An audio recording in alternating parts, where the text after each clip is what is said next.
Selamat malam para netizen dimanapun kita berada, salam inspirasi bagi kita semua. Ini cukup menarik sekali ya, bahwa Ketua KPU pastikan kotak suara pemilu di 2024 pakai kardus lagi. Mengapa?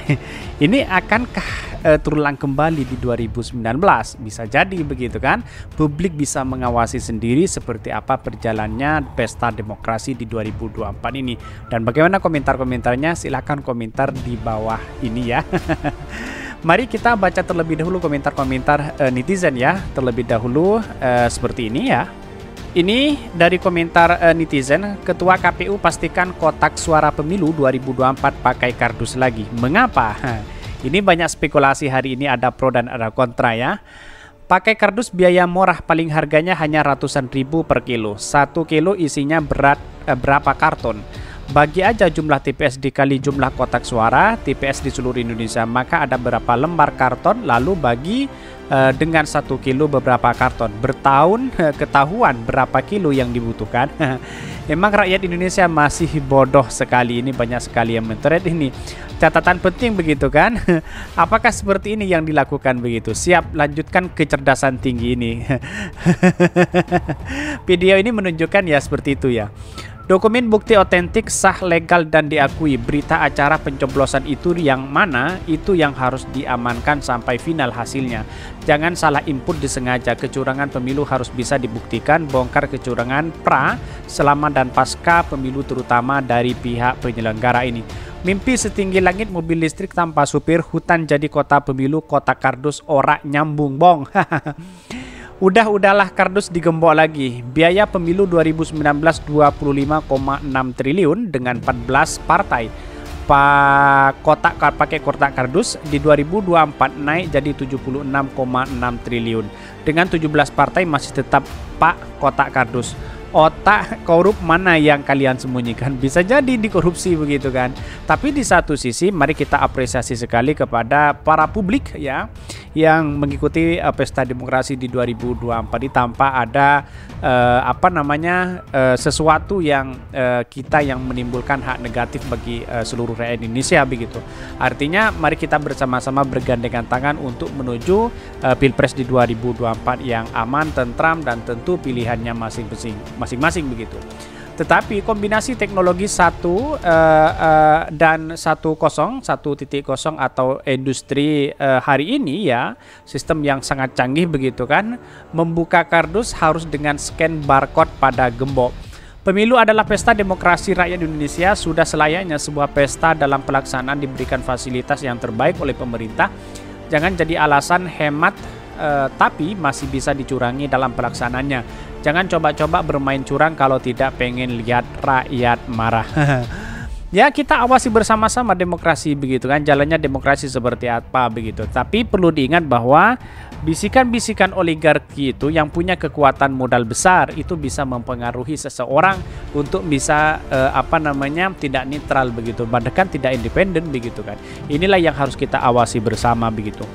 Semua serba digital, pemilihan presiden pakai kardus digembok besi ini. Biar gampang melakukan kecurangan itu aja. Biar bisa dimanipulasi lagi kali ya, kakak besti.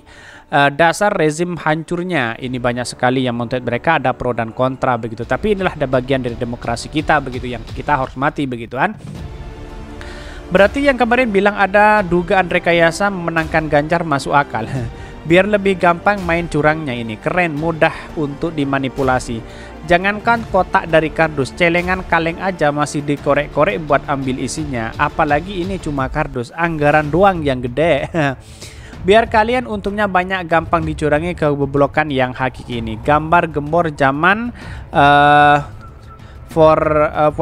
ya, pemilu pakai kardus. Banyak sekali yang mengkritik mereka begitu kan. Tapi di satu sisi inilah pengalaman sangat buruk ya bagi kami, bahwa di 2019 itu banyak hal-hal yang dimainkan dari beberapa oknum begitu kan. Bahkan rakyat Indonesia sudah tidak percaya lagi kepada KPU kecuali sesudah diambil alih oleh TNI. Ya seharusnya pengawasan itulah yang kemudian TNI itu netral sekali ya dengan anggota Polri. Maka saya sedikit percaya kepada Pak Fahri Hamzah yang mengatakan bahwa kewenangan TNI dan Polri itu akan bisa kepercayaan masyarakat terhadap dua lembaga institusi itu dibandingkan lembaga-lembaga yang lain begitu kan. Artinya itu sangat dipercaya hari ini adalah pihak TNI dan Polri begitu kan, dibandingkan dengan KPU begitu. Dan bahkan ini bukan masalah penghematan uang atau masalah korupsi nilai kotak suara ataupun masalah penyimpanan, tapi masalah pilihan modus yang paling mudah untuk dimanipulasi. Bisa jadi gampang untuk manipulasi itu, tetapi mari kita baca terlebih dahulu beritanya seperti ini. Ini beritanya, Ketua KPU pastikan kotak suara pemilu 2024 pakai kardus lagi. Mengapa ini? Ini menjadi pertanyaan penting begitu kan. Ketua KPU RI Hasyim Asy'ari mengungkapkan bahwa pada pemilu 2024 akan memakai kotak suara berbahan kardus, walaupun kotak suara bahan ini banyak menuai kritikan. Sebab efisiensi dan anggaran yang KPU terima tidak mampu menyewa gudang sebagai tempat penyimpangan kotak suara. Ya, saya pastikan akan digunakan lagi.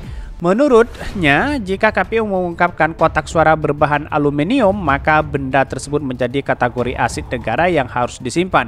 Sementara biaya untuk menyewa gudang bervariasi. Bahkan dalam anggaran KPU untuk gudang itu tidak selalu ada. Kalau itu yang tanggung jawab KPU, siapa yang mau membiayai pergudangan?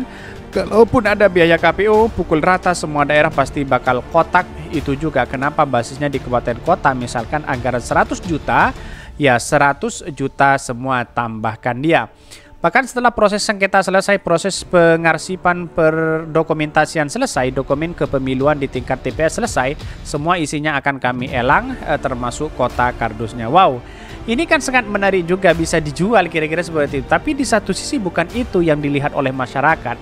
Yang dilihat akankah ada kecurangan-kecurangan yang dimainkan di dalam memakai kardus ini begitu. Apakah anggaran-anggaran nanti ada sesuatu yang dimainkan? Bisa jadi. Mari kita masyarakat mengawasi ini semua untuk menduga praduga semua yang kita lakukan begitu. Jangankan ini yang banyak dikorupsi begitu kan. Sekelas bansos aja itu banyak yang dikorupsi begitu kan. Inilah citra Indonesia itu, jangan sampai ada seperti itu. Maka siapapun yang memainkan oknum seperti ini maka kita harus awasi bersama-sama begitu kan. Ini hanya dugaan saja bahwa takut terjadi hal-hal yang tidak diinginkan karena anggaran ini banyak sekali begitu kan. Di satu sisi itu, yang kedua adalah masalah tentang kecurangan. Itu sangat gampang sekali kalau memang bermain dalam dunia kecurangan begitu. Semoga tidak terjadi ya. Tetapi itu sangat gampang sekali untuk melakukan kecurangan yang sangat cepat begitu kan.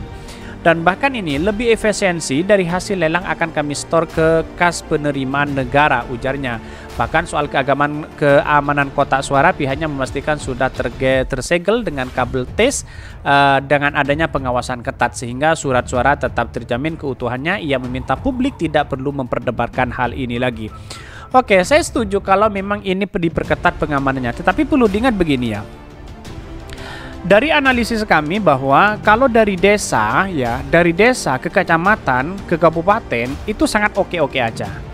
Misal dari desa ya, ketika ada pemilihan, terus kemudian ke kecamatan ya, masuk ke kecamatan misalnya, ini sangat oke-oke saja begitu. Tidak ada hal yang bisa mempengaruhi karena dijaga ketat. Setelah masuk ke kabupaten ya, setelah kabupaten ke provinsi, inilah yang kemudian ada satu titik temu bahwa apa yang dilakukan hari ini ya, apa yang dilakukan hari ini harus ada praduga. Dalam artian kita harus awasi betul begitu kan. Tetapi tidak mungkin seseorang itu harus mengawasi selama 24 jam tanpa ada pergantian begitu kan. Misalnya diganti dengan tim ini, diganti dengan tim itu begitu. Ini proses yang sangat cepat, tetapi ini langkah yang baik. Tetapi dari input data juga ini perlu dipertimbangkan kembali begitu kan. Tidak hanya nginput begitu kan. Sebanyak surat-suara bahkan jutaan tidak mungkin selesai dalam beberapa hari atau semalam yang masuk ke situ begitu. Ini perlu pertimbangan yang sangat ketat sekali begitu, harus melibatkan anggota TNI dan Polri khusus mengawasi dalam ini begitu kan. Tetapi di satu sisi masyarakat dan tokoh masyarakat harus mengawasi juga begitu kan. Bahkan ya lebih dari itu, yang menyebut bahwa KPU mendapatkan penghargaan dari Kementerian Keuangan dari penggunaan kotak suara kardus ini. Penghargaan itu KPU terima karena dapat menghemat anggaran dan menambah pemasukan negara dalam pemilu 2019. Berdasarkan penjualan kotak yang untuk pemilu 2019 itu KPU setor ke kas negara non pihak, karena itu KPU penghargaan dari Kemenkeu karena ini semua untuk efisiensi dan efektivitas. Ya, kalau masalah anggaran itu oke lah, tidak menjadi masalah. Tetapi yang perlu diingat adalah hal-hal kecurangan di dalamnya. Dimainkan peran apa? Korupsi misalnya, ini yang harus kita pertimbangkan bersama begitu kan. Tidak hanya kita asal membuat seperti ini, kardus seperti ini begitu kan. Gampang untuk apakah nanti kena hujan lecet atau ada terjadi kerusakan dan sebagainya begitu. Ini yang harus kita lakukan bersama dan dipastikan bahwa benar-benar aman begitu. Tentunya masyarakat harus benar-benar mengawasi hal seperti ini begitu.